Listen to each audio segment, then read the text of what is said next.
Hello, today I'm going to show you how to change your wiper blades. First you have to perform them into service position. To perform this on the back side, we are going to lift the rear wiper arm away from the glass, and then we go and pull the wiper blade out of the retainer. That means the arm is in your in your hand, and with the other hand you are pull out the wiper blade.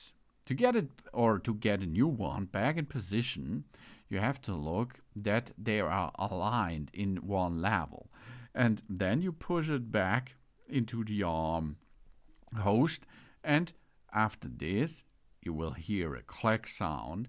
That means it is locked, and then you are ready with the new blades. You should replace them 2 times a year, twice a year, Audi says, but I think this is too often because of the nature.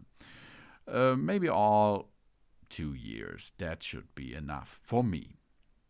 Then you can go back to the street, job's done. Thanks for watching, please subscribe me and give me a positive feedback, and I hope to see you again on my channel. Soon.